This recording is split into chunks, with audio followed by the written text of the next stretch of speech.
भोग देणाऱ्या प्रत्येक गोष्टीकडे वाईट नजरेने बघितलं जातं.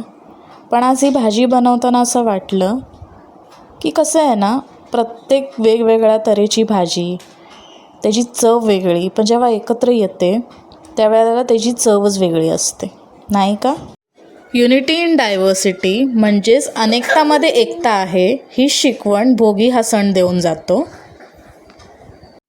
चला तर मग सांगितल्याप्रमाणे भोगीच्या भाजीचा व्हिडिओ घेऊन तुमच्यासाठी आलेली आहे. ही भाजी बनवण्याची पद्धत प्रत्येकाचीच वेगळी असते, तशी माझी पण काहीशी वेगळीच आहे. बघा तुम्हाला कितपत पटते आहे. पण पद्धत कशी का असेना, भाजी खूपच टेस्टी झाली होती. या तुम्ही पण खायला गरम गरम बाजरीच्या भाकरीसोबत. जर व्हिडिओ आवडला असेल तर लाईक, शेअर आणि सबस्क्राईब करा. अँड ॲट लास्ट भोगी सणाच्या तुम्हाला खूप खूप शुभेच्छा.